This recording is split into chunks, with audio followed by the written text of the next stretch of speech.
What's up, everybody? Welcome to the Elite Mob Podcast. I'm here with my co-host Turnbuckle TG. We're gonna give you a quick recap of AEW Dynamite. We're gonna check for questions after, but we're gonna be dropping dropping this recording at 11 p.m. Eastern time. So we're pre-recording as we speak. We don't really have the time to go live tonight. Do you have anything you want to start off with, Buckle? Um, it was a busy show. It was fun. I've been gone for a few weeks off of feels like a few weeks off of here, and I've been busy. Life has been crazy. I When I see you guys at All In, we'll chit chat about it. I'll let you guys know a little bit more about me. But when it comes to getting on here every night, I try my best. But life gets in the way sometimes. So I'm happy. I'm back. I'm here. Don't worry about it, brother. I'm happy to have you back. Life's gonna take you the way it's gonna Oh take yeah. you to till we get to the top, and then we can adjust things outside of that when we don't Oh gotta yeah. bust our ass outside of the podcast. But it was dope show tonight. Yeah. We obviously opened up with Hangman and Osprey. What did you think about the segment? Gosh, Hangman coming out, Swerve coming out. Oh, right there, it just made the hair on the back of your neck stand up. You know what I mean? Because you know the history there and what could come. And then Osprey coming out. Oh man, you're talking about three of the biggest hitters that AEW has to offer. You know what I mean? That's that's the front of the lineup right there. Yeah, So that might be the top three. it might be, and it's hard to say exactly who the top three are because there's so many good ones there. But if Crazy. you were to kind of throw some names around being up towards the top, those are the three or four that there's Yeah, three or four that I throw, but those three are definitely there. for sure. Um, I thought it was great that the angle that they're playing with Osprey trying to be the middleman. Yeah, I see, Swerve and Hangman both saying, I'm not going to do it. I'm not going to do it. But I think, in the next 7 weeks, yeah. one of them's going to break. I don't know which one's going to break first. Probably Hangman, because when they did that segment a few weeks ago, he was like, "You burned my house." He was like, "I know." So I think it could be Hangman first, but we'll see. And I'm excited. and Hangman did say in tonight's promo that he almost thought about helping him. So I feel like he's already got a foot in there. See, yeah. So yeah, until Took gets here, but yeah, I'll leave my thoughts there on that one. So Yeah, what and did you think about it? I'd add one more thing just to piggyback off what you just said. Um, he also wasn't saying no until after Swerve said no. Until after, right, right. He was just standing there. So we'll leave more to Oh yeah, we'll get into a deeper discussion later. But yeah. It was good. I like the angle that they're playing at there. Yeah, you touched on most of it. The few things that I would just say that I think was like big parts of it that I'll throw in there. Um, him giving the belt back was a nice touch. That was Um, cool. I feel like there's been it kind of also plays into I love the Owen. I don't care if it's an annual belt trophy you give back. I have no problem with that to get you a title shot.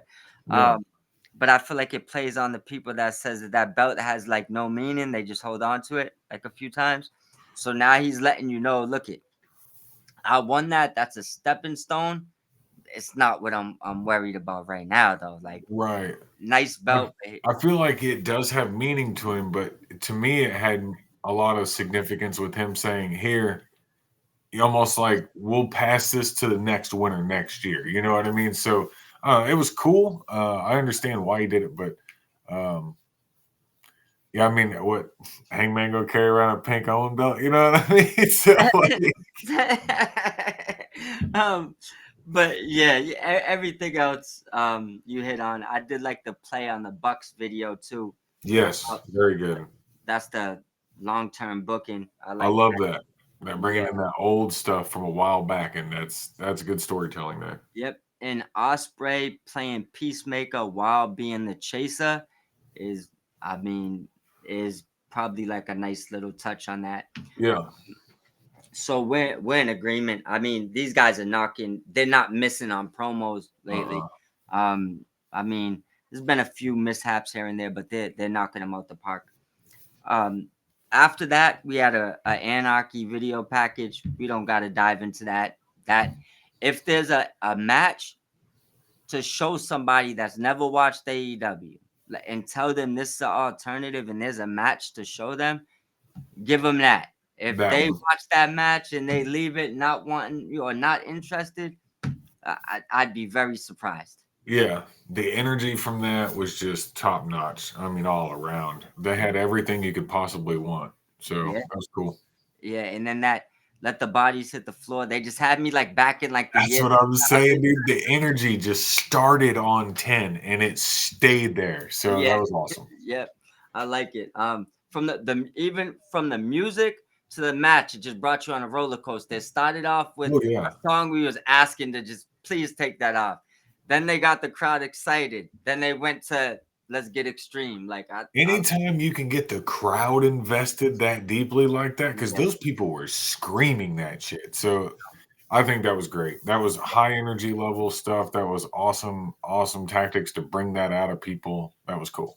And they're getting so much better recording them. Like this Oh was yeah. like the angles and stuff. This might have been the best Yeah. visually recorded one that we've seen. We'll debate the matches, but visually, I think that might have been the best recorded one. Yeah.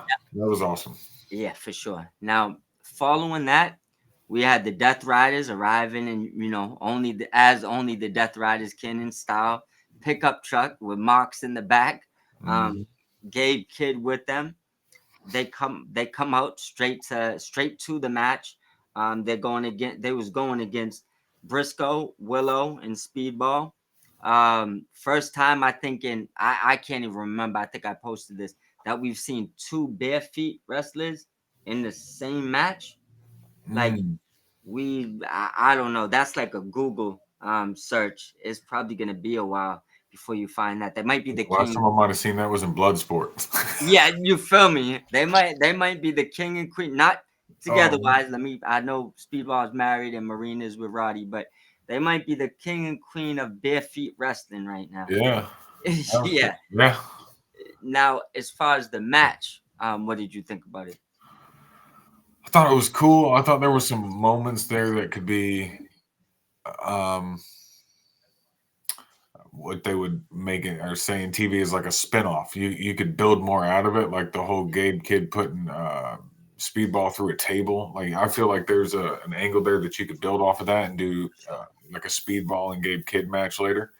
Um, Overall, I thought that it fit the purpose for what they're doing with the angle for the show. So I thought it was good. I really enjoyed it. I thought it was a great match. It was a great way to get the entire thing, like the beginning of the show started off. Yeah, I definitely agree. And the Commander Claudio spot, I Oh definitely yes, like that to build up, because I have the match coming up on Collision. Um, it, Good match. Like to see Gabe Kidd anytime he comes in. I would like to see him and Speedball maybe go at it on the NJPW platform, yeah, like a big pay per view or something. And to what you said about spinning off, I believe so too because we got to get Willow and Marina eventually. That has to happen. yeah. Maybe like some type of hardcore stipulation. It looks like they're ready to unleash. I like. Well, we'll get to it later, but I like the hardcore aspect in the women's division, just overall. Yeah, So it's cool.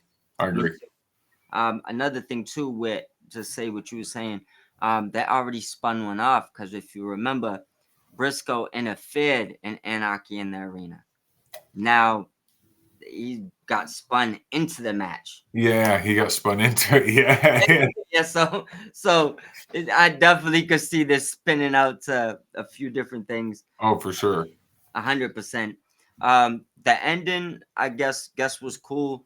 Death Riders they lost at the pay per view. You got to get them back strong. Yeah, Briscoe's also a quick, like a good short term contender. I don't know if they want to sneak something in there real quick, but I he know. did a great job with the Ring of Honor World Title, so he could do a great job in as we were talking about a few weeks ago, stepping stone or characters of the week that guy's got to fight. But he could probably put up at least 2 or 3 weeks worth of good programming with Mox Yeah, to do something that whatever it is, Fighter Fest or whatever it is, the next. 100%. So yeah, that'd be And good. I don't know if you've seen it, but I've seen people saying he's the new Mick Foley. I'm starting to see it. When I first read it, I didn't, but now I'm looking like I know they got a lot of belts, but can we slip a hardcore title in there somewhere? Like, So I read this. Maybe it's the same thing, maybe a similar thing. When you look at him and then look at like what he will do for not only the company but for our entertainment. yeah, Look, not everybody's taking a 30-foot fly off a cage. You know what I mean? yeah. We're not asking them to do that We're neither. not asking you to do that, Yeah. Mark. Don't do that. But the fact that like he's willing to do what he's doing already for us is amazing. So I could see him being this generation's Mick Foley for sure. For sure. But as for a hardcore title in there, I've been an advocate for a hardcore division in AEW for a long time. I think for him to be the new hardcore legend, there has to be a title, right? Oh yeah, I agree. He would Maybe it's run with it for a while. maybe you have a I mean, I don't know how deep and how like for example, I can't see CMLL with a hardcore championship, right? But I could see a hardcore championship traveling from New Japan, Ring of Honor, Oh yeah, AEW, maybe some of these indie promotions, that type of thing. So maybe it's not something they just have always on AEW, right. but they definitely should find a way, I believe, to sneak that in there. Yeah, maybe it's something like how they do the IWGP belt, where you'll show up every now and then on AEW or whatever. Where maybe for a time it's going to take a ride over in NJP for a little while. Yeah.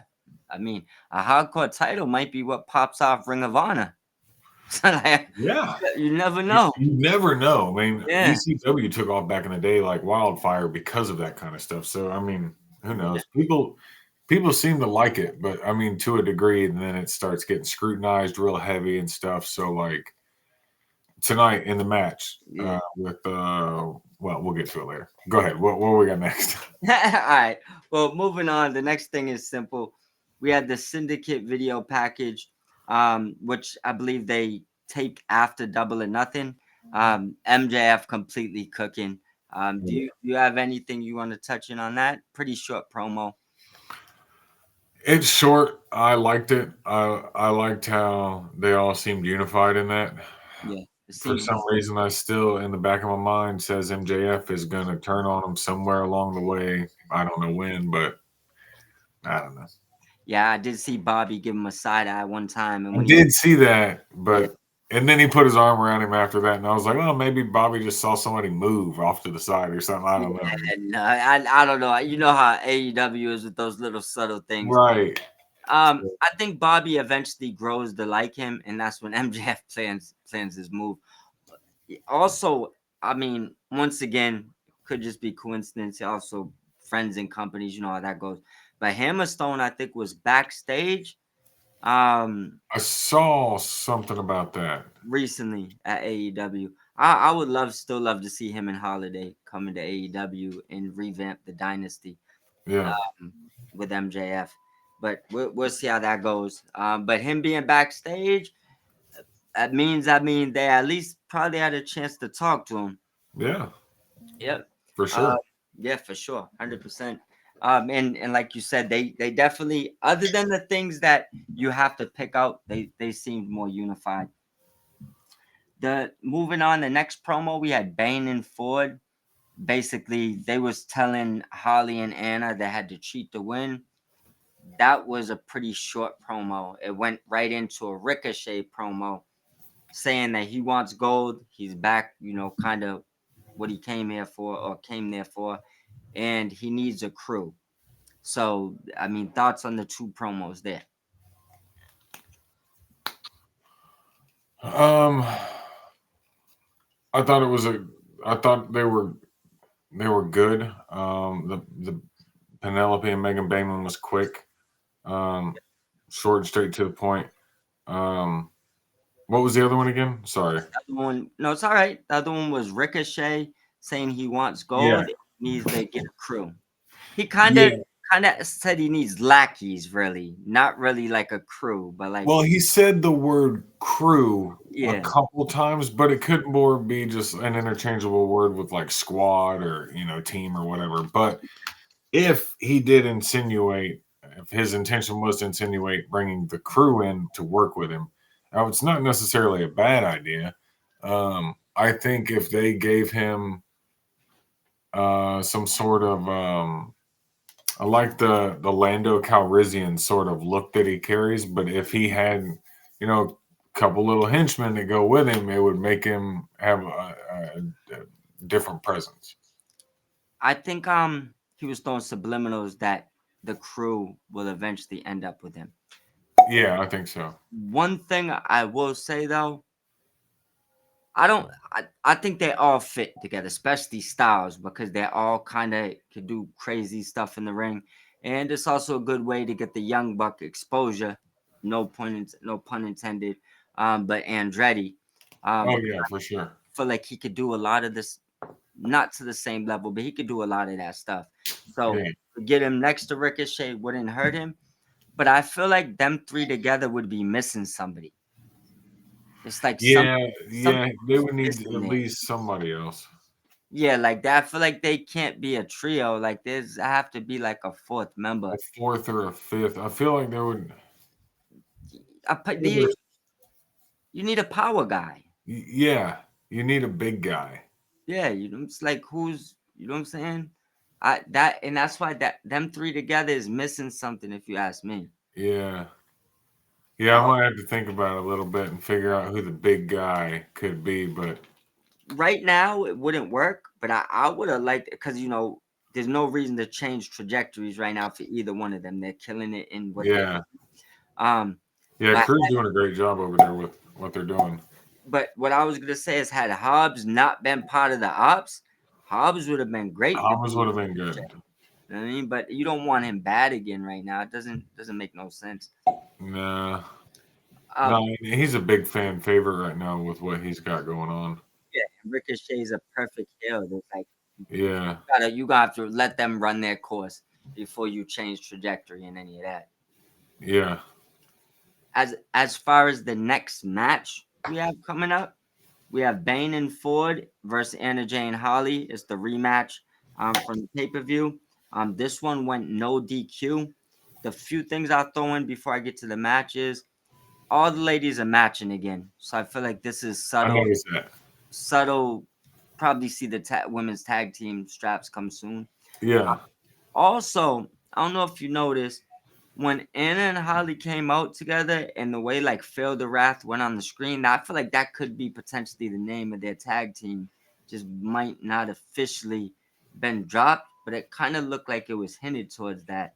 If you go back and watch when they come out, when it goes on the screen, look for that. I feel like that could be the name of their tag team. It could be. It could be. I was conversating with somebody about that earlier, and they were like, "Oh, they don't need tag belts. They need to build a division." Well, they could build the division, but like I like seeing these teams come together. To me, like if they brought the straps out for them, make some teams to go fight that those champions. So This the time for the tournament for the belt right. And with so much history they have with so many women there, like they could get up a tag division pretty quick. easily. Um, and yeah, with like Jamie, no, not Jamie, Harley Cameron and Anna Jay, that's a great team. I love that team. Yeah, it looked like that right there just looks like it really works. Yeah, First week I was kind of skeptical, but after seeing them tonight, excuse me, and at the pay per view, I mean, yeah, they you can really see their chemistry now. you could definitely see it. The match was bananas though. This is what I kept saying. Like I'll get to it later. I love the hardcore aspect in the women's division. I've been a fan since I saw Sky Blue take that bump off off the ring into that barbed wire table. Yeah. That it's I like it. I don't like the grotesqueness that it can be sometimes if it's like, I get it, they blade and stuff sometimes, and if it goes too deep, then we're all like, oh shit. But I like there wasn't too much of that tonight. But I don't know if that was like legit an issue that she No, took with the yeah. face to the stairs or Got her nose busted open. right. But I thought it was a great match overall. I like the use of the foreign objects, that like all that was cool. Bang through the table. And through the table. That and to keep Megan looking as strong as she is, it's almost like you have to do something like that to her. Yeah. Yeah. But she's the future. Oh She's yeah. technically the present too. But there's so much now. The women are cooking so much in AEW. They're top heavy. Oh yeah. Yeah, I remember. There was spots where it was like up and down. The women are top heavy in AEW right now. There's a lot of women you could see. Like 3 years ago, if you was like, "I who would you see as women's champ?" You couldn't. There wouldn't be as many as you could see now. Right. Probably 10 ladies that could hold that belt. Those four in that match tonight could hold that belt. Sort of, and there's some sitting at home that could hold that belt. Yeah. Oh yeah, for sure. Ones that weren't even there tonight could do it. So that's how stacked they are. Um, After let me just say this. Bane and Ford obviously picked back up, got their retribution, picked their win back up. Which the way that match was going, I thought Anna and Holly was taking it again, but would you say it ended the way that correct way?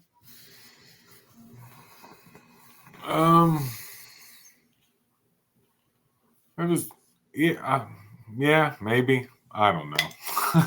I mean, I don't know. I'd have to probably watch it again just to. I don't know. I'm probably gonna watch it again just because I like the match. But oh, for sure. um, who went over in that one? Harley. Nah, Bane and Ford got their payback. I don't know. For some reason, I thought Harley went over in that one. Yeah. I liked Megan winning that one. Yeah, they lost at the pay-per-view because I feel like they gave the crowd the feel-good moment to open up. Yeah, they got their payback today. That honestly was a match of the night contender. yeah. After that, we had Monet arriving in style like Eddie. Rest in peace to Eddie Guerrero. Mm-hmm. Showed up in the lowrider. I know we both love that. That was awesome. Absolutely. Then we went into the Ops versus the Frat House. Shout out to the Frat House. Great to see him on Dynamite. They looked even better the way they had like their pledges out there. Holding the flag and everything. The presentation just was so much better tonight. It was versus when we usually see them. The only thing that I think could be a little bit better about their entrance is if they had some sort of like well-known college type frat house style entrance music instead, because it sounded like somebody was doing a lot of talking and then repeated frat house. I bet if they had like a Scotty Doesn't Know type song, you know what I mean? Yeah. That it would be, and I'm sure Ruckus could cook one up quick, but of course. I think it would kind of tie their little entrance together. But yeah, I like the pledges and everything. Awesome stuff. I agree. I would say a semi squash match, but it's still good to see them on TV. The one thing they're definitely missing is Big Trouble Ben Bishop. So for sure. I feel like he just fits so perfect with that group. And he's actually, I don't know if you've seen the post too. He actually has a rapport with Jameson. Like, oh, does he? Yeah, like last time I posted it, they both was on there together. He put a picture with them two together. So yeah, Jack Jameson was on here interacting with some of that conversation we was having about him. Yeah, he seemed like a cool dude, but I just feel like that's a perfect person to put in that group. Yeah, it would be. 1 second here. Go up here. All right, I thought I skipped by something. Well, after the Frat House loses, we had the Hater in-ring promo that got short by the debut of Thekla. The Spider arrives. That Takes shit caught me off guard. I wasn't even expecting that. Just uh, boom. I was like, oh wow. good surprise debut. For I sure. enjoyed it. Remember, we said we still enjoy surprises, so I mean, I like how they did that. It also starts her off with a good feud. Um, this just it's a good way to debut a wrestler. Um, and I mean, these women need to have at least 3 matches. Let's start it like that. Like, because I don't want to Yeah. see Jamie lose 2 matches in a row. I don't want to see Thekla lose her debut. But if Thekla wins, Hayter gets one, and like just diversify the wins here. Oh Uh, yeah. yeah, we also had a mystical package. I didn't notice if it said he has a match coming up or if it was just a video package. Did you catch that? I did not. It just might have been a video package. Yeah. I'll double check on that. Yeah. Um, I don't remember right off the top of my head. I'd have to go back and look. It was a busy night. yeah, bro, it was crazy. Speaking of, the next match was insane. We had Fletcher and Cole for the TNT title. Yes. We had a couple runouts, a couple of saves. Roppongi Vice came out. Paragon made the save. What terrible powerbomb spot on the apron. Yeah, that was scary. Like, yeah, it was scary. We'll get on it after. I'm assuming Cole's okay, but Yeah, I, I think so. I mean, I know, I know that it wasn't on purpose and things happen on wrestlers, so I'm not even gonna think about that. But I'm just gonna assume that he kind of underestimated Cole's size. That's kind of what it looked like to me. Yeah, I think it was just an underestimation of how long his torso was when bringing him down. Yeah, because I know I could see he walked off right away to let the ref check on him. So yeah, but did you see? Like, not to make fun of this at all, but did you hear Don Callis' slick ass on the mic talking Oh about? yeah, Oh my gosh, yeah, that looked bad. Let me go check on him. And he stands up and he goes over to Kyle Fletcher. Hey, bro, you're doing great, my man. I was like, this yeah, son of a yeah. motherfucker. And then when they had the delayed commercial that came in, I was like, uh-oh. Oh yeah. You And then he came back and he looked like he was okay or still something. So still had the same thought when Alexander came out. I was thinking maybe they sent him out to cut the match short. yeah, maybe. Because a couple of stumbles or they seen something they didn't like. Yeah. Yeah, but long story short, at the end, Alexander comes out. It ends in DQ. That match ended. I'm sure you was thinking the same thing as me. Cole might not be good, right? Yeah. And then we'll obviously touch back on that in a second. Yeah. Why we probably assume that he is good. I'm Did hoping. did you have anything specific you wanted to touch on in that match? There was one part in the match where they were out on the. It was just after Paragon came in to help him out. Yeah. And Kyle Fletcher met him with a super kick, and Oh. that damn thing was so loud. And the way that Adam Cole sold that thing, I was like, Jesus, they were picking his brain matter out of the roof. It was outside the ring, right? Yeah, outside the ring. Yeah, the camera work was crazy because it like came out of nowhere. Yeah, out of nowhere. I was like, oh my God. And Adam Cole just sold it like he just got blown away. And I was like, damn, that was perfect. Yeah. That definitely was probably one of the best spots in the match. Yeah. It was a good match overall, though. I liked it. Really enjoyed it. Looking forward to seeing more from them. No more apron power bombs, though, please. No. So it ends in DQ. We'll touch. We seen them again before the night ended, but we'll touch back on that after. Now, this right here, surprise ending in this match for me. Anyways, I think I seen you might have said the same thing. Alexander versus Brody. Yeah. I mean, Brody goes over here, which I think is a good thing. I don't think this hurts Alexander. What did you think of this match, and how do you feel? Well, a couple days ago when I posted about it, I was like, who do we think is going over here? I thought Josh Alexander was going over, and then so did a lot of the comments in that post. Including me. So I went back and I went back and re-quoted it tonight and was like, I was wrong. You know what I mean? I really thought it was going to be him, but like I said, Brody had a really good chance too, so it's not like he was completely out of the question. But he's had some really good matches lately. I remember that one stands out to me with Ospreay. So it's not completely out of the realm of possibilities that he'd win it. I just didn't see it coming. So Yeah. that's awesome. I like it like that. I like it because Brody, and this isn't a knock on Lance Archer. I'm still here for the Archer push. You know how I feel about Archer. Oh yeah. But I feel like Brody King was getting to Lance Archer territory where he loses. Oh, he always loses the big one, Yeah. and this changes that narrative. And Brody, I mean, he has championship material. But Oh yeah. it's good to see him get a win. So we're in agreement on that.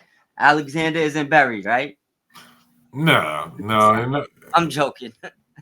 I don't think so because I mean, if you lose, fuck, there's a lot of people lose against Brody King. That's a big ass dude. You know I what I don't, mean? I don't So, think people understand the history with him because Brody was in TNA too. So oh, there's was it? Oh, okay. there's a little bit of history. I'm sure they enjoy working with each other right now. They're gonna have more matches. Oh, This is for sure. probably what their third encounter already, like via like trios, tag match. Yeah, I think Josh so. might have pinned Brody when he first came. Like We're there, gonna see it more. yeah, we're gonna get more on that. Well, after that, this was good to see, and I don't know if they added this in to, because they could have had Alexander stop the match, right? Talk to Cole back then, be like, "Oh, he's good," and added this segment in, or Yeah. it could have just already been designed like that. But Kyle Fletcher goes to cut a promo, and before he even really says anything, well, he's saying he doesn't need no one's help, and he didn't want Right. the DQ, should be the champion.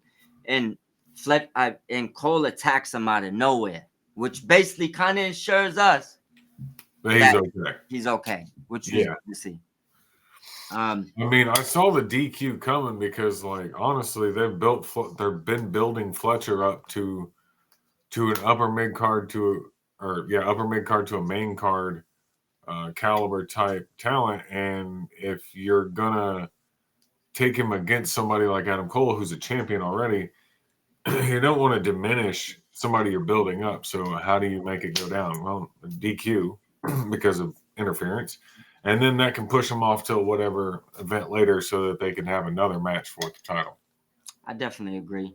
Um, I guess all in all, what I would say is I don't care how they do it now, as long as Cole's all right. Because Oh that, yeah, that that was a scary spot. And shout out to both of them.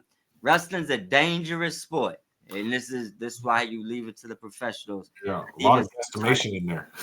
yeah, sometimes even the professionals make mistakes. Happens all the time. Absolutely. And now we ended the night, and I think AEW needs to embrace this more. And I'm not saying all the time. Don't do this to me all the time, but ending the show on a segment versus thinking you have to have a match. Right.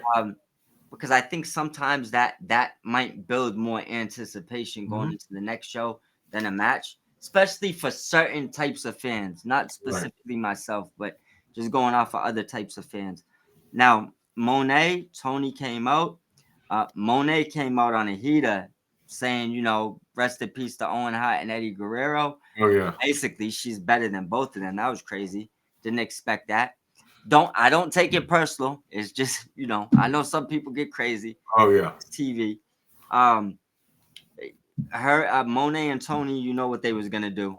We probably could have, you know, talked about this promo and said they killed it before you even watched Oh it yeah. For because you sure. knew that was gonna happen. I do like the way it ended. Two almost finishes, pump fakes. No one ended looking weak. They both ended looking strong.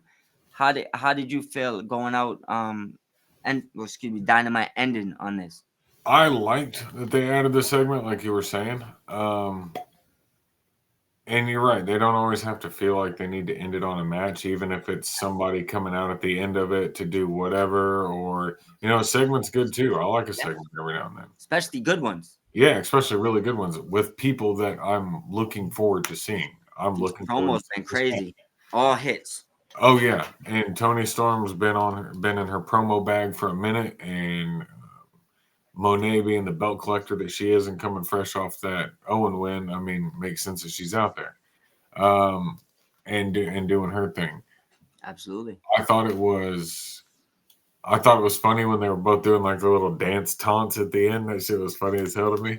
Um, but the rest of it was, I thought it was a good segment. I thought it was a great way to start building anticipation for what we're expecting to see it all in. For sure. We've covered everything. I guess the two last things I gotta ask you before we step out here. Grade the show 1 to 10 and throw us your match of the night. It was busy. I had a lot of stuff, a lot of story work, a lot of probably future story work that we just don't see yet that they're working on.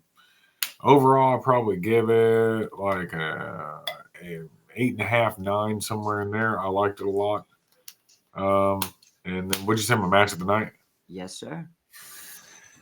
Whew, match of the night. That's gonna be tough. Oh man, I really enjoyed the Death Riders doing their stuff. I enjoyed Mark Briscoe. Enjoyed Fletcher. I'll probably go with I'll probably go with the women's hardcore match. I like that tag team match. You know how I don't like to have the same things. Yeah. Winner tonight. I'm gonna go with Bane and Ford versus Anna Jay and Holly. It was just such a good match, and I liked seeing Anna Jay. Yeah. Just get time like that to do her thing. I like Anna Jay. So Jay just tonight just looks so much more comfortable than she has in the past. I don't know. It may be the pay-per-view too, but something about tonight, she just looked extremely comfortable in her position. Yeah. So I'm giving them match of the night. They deserved it. There was tables, blood. They gave you, and it's returning a rematch from. Gave you a little bit of everything. Yeah, So I just say I didn't even give it to them. They took that shit. Yeah. They took match of the night. So I'm also gonna match you.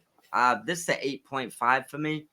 If it's good shows me, it ranges from like 7.5 to 8.5. If it's bad, I'll tell you. And if I had to get out my seat, is the only time I'm going to like 9 and above. So I didn't get out my seat tonight. I should have when Thekla arrived, right? Oh yeah. I was posting. I didn't get up. So yeah, that was my thing. I was and then I looked up and I was like, wait a minute. And then so it threw me. So yeah. So 8.5, but I got a couple of minutes to hit the store. So we're gonna wrap it up, and I'm gonna post this in about 15 minutes, bro. Good session, and let's look forward to a good collision this week. Oh yeah, I'm excited for it. I'll send you a text, and we'll build on the next video. Oh yeah, sounds good. And shout out to everybody that's gonna watch this. Shoot the thumbs up. Subscribe to the Elite Mob podcast. Also, Turnbuckle TG and Tuck Timbo. YouTube, all platforms. And feel free to bomb us with questions so we could get them out on the next show. And everybody have a blessed night. Bye. Thank you. Yes, sir, my brother.